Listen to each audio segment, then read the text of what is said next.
Hi guys, welcome back to the channel. If you're watching me for the first time, my name is C and I am super excited to meet you, okay?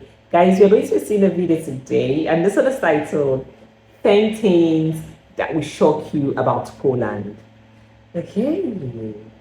I know I've done a reaction about 10 places to visit in Poland. And here I am today again, checking out 10 things that will shock you about Poland. I am super excited to see this video, okay? I want to see the shock, all right? I want to be shocked. If you're excited as much as I am and you haven't subscribed to the channel yet, please smash the like button, subscribe to the channel, and turn on that notification bell, guys, so you don't miss out whenever I upload a new video, okay? To my returning subscribers, I love you guys so much. You guys are the reason why I am still here, okay? Thank you guys, and without wasting much of the time, let's check this video out, guys. Hey! Hey there, fellow travelers. Mark here with Walter's World, and today we're in the main square here in Krakow, Poland.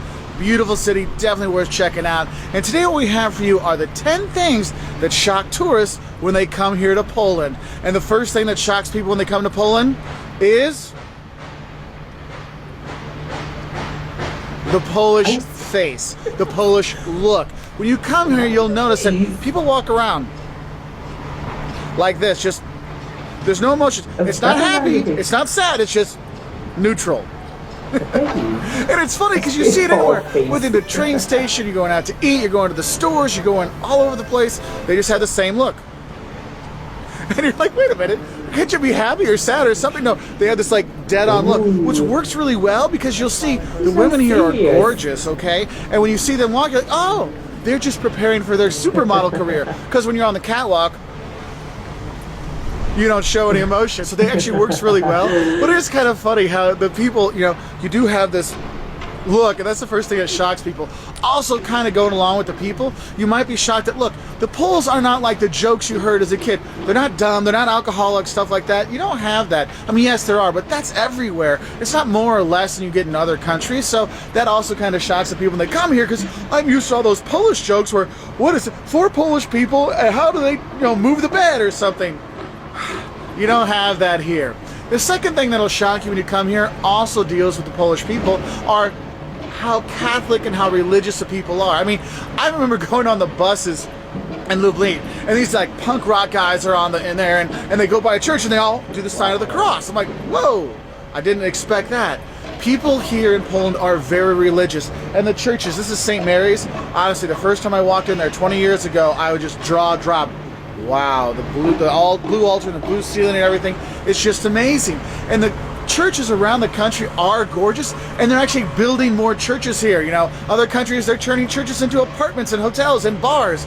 Here, people still go to church, they still do believe, and you do have a very religious, conservative feel when the people are here, which is kind of a different thing. And when you go in the churches, that's the real thing about it. You really see the beauty of the churches, the ones that haven't been destroyed during the war, that maybe they've been rebuilt, but like here and other ones, you really go in and just see the majestic beauty of the churches here. So do take the chance to go into the churches. Don't just go, oh, it's another church.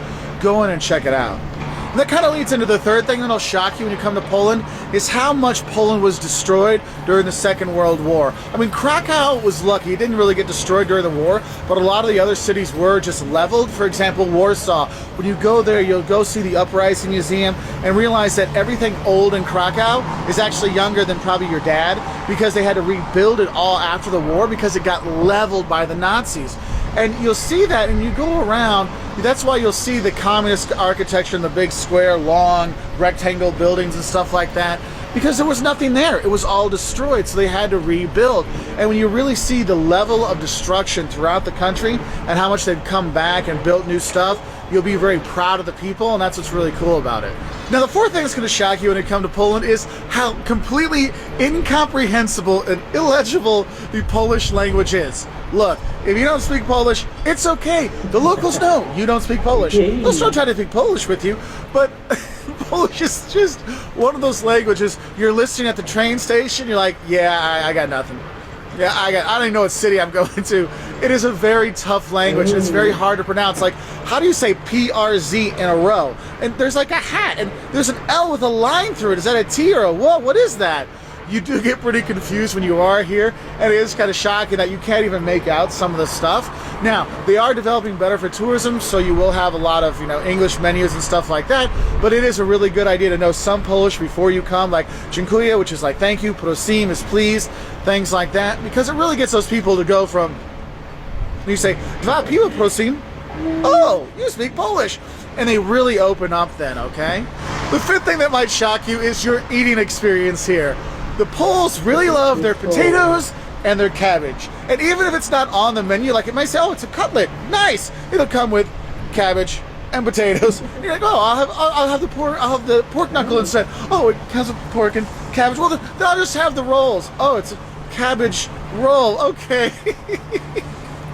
Look, you're going to have a lot of cabbage. You're going to have a lot of potatoes when you are here. And there are some pretty good foods like the pierogi. You got to have that when you're here. I've actually liked the meats when I was here too. And they do a good job with the potatoes, but it's all the time with the with the cabbage and the potatoes again and again and again.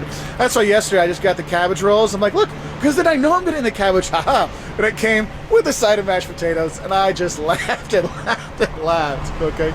Also, kind of interesting is they really love their tea here too. Now, the sixth thing that might shock you as a tourist is, you notice, there's not very many tourists. Now, in Krakow, you do get about 10 million tourists a year. I mean, this is a very popular place because it's gorgeous, and I'll talk about that towards the end. But honestly, there's not a lot of tourists that actually come to Poland, and so when you go around, you really are kind of a special tourist because you're actually here. You might get people going, why are you in Lublin? Why are you in Łódź? Why are you here? Some places like Krakow, it's obvious, but you go around and there's just so few tourists out there that you're like, hey, I can kick back, relax, and do okay. And what kind of leads on to that is our next shock is how cheap it is here. Because there's not a lot of tourists driving up the prices, it's nice because you can have a very affordable vacation here in Poland. Rooms, accommodation, food, drink, making merry, all kinds of stuff. And you'll see a lot of people come to like Krakow or Warsaw to come have a party weekend and stuff like that, because you really can. Your money goes a lot farther here than other places, and that's what's really cool. Now, the next thing that's going to shock you when you are here is the amount of natural beauty and space in Poland. Look, this is a huge country. It's one of the biggest countries in Europe. And the thing is, you're going to be going between these different towns, whether it's on a bus or a train, things like that. Not super fast trains, but fast enough trains. And you're going around, and it's just amazing how big the country is, but also the natural beauty you see when you go through there.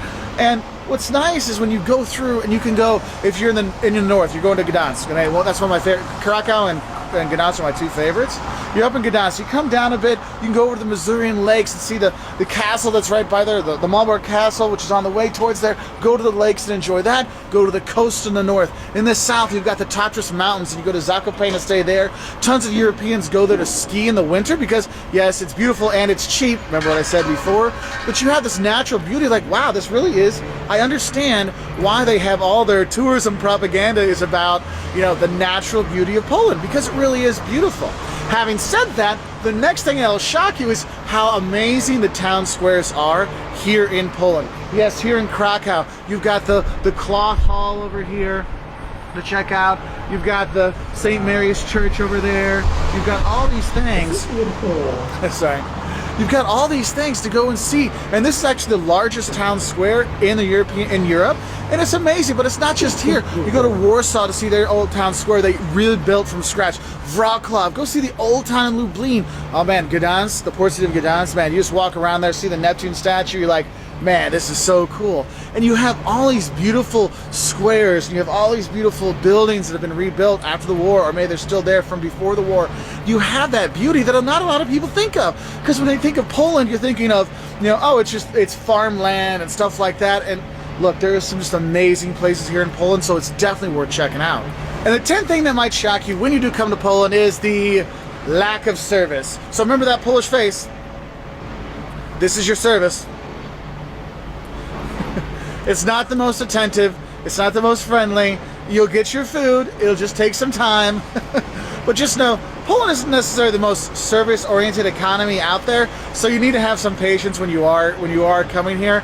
And probably that's the only thing that shocks you kind of in a bad way, is really the service here isn't the best, but it's getting better. I used to come here a lot in the early 2000s for work, and compared to 2017 versus 2007 or 2002, Man, it's completely different. Anyway, I hope that helped you know a few things that might shock you before you come to Poland. It is a great country to visit because you're one of the few tourists coming here to see some of these beautiful cities like Krakow. So if you want to learn more, 5 things you love and hate about Warsaw, what you should eat when you come here to Poland, check us out on our website at waltersworld.com. We're also on Twitter, Facebook, Instagram, YouTube, and we really appreciate your likes and subscriptions. And if you do subscribe to our channel, we actually put out 2 travel videos every week, every Wednesday and Saturday, and we really appreciate those likes. And if you got comments about things that shocked you about Poland, put in that comment section below. So I'm sorry I talked so fast this video. I just got really excited about my time here in Poland. Bye from Krakow. Or Krakow, sorry. Bye. Wow, that was indeed an interesting video. That's informative, that's educative. Thank you for recommending this video for me. Okay, if you have any suggestions or recommendations, always drop in the comment section. Thank you guys for watching and see you guys in my next video. Bye.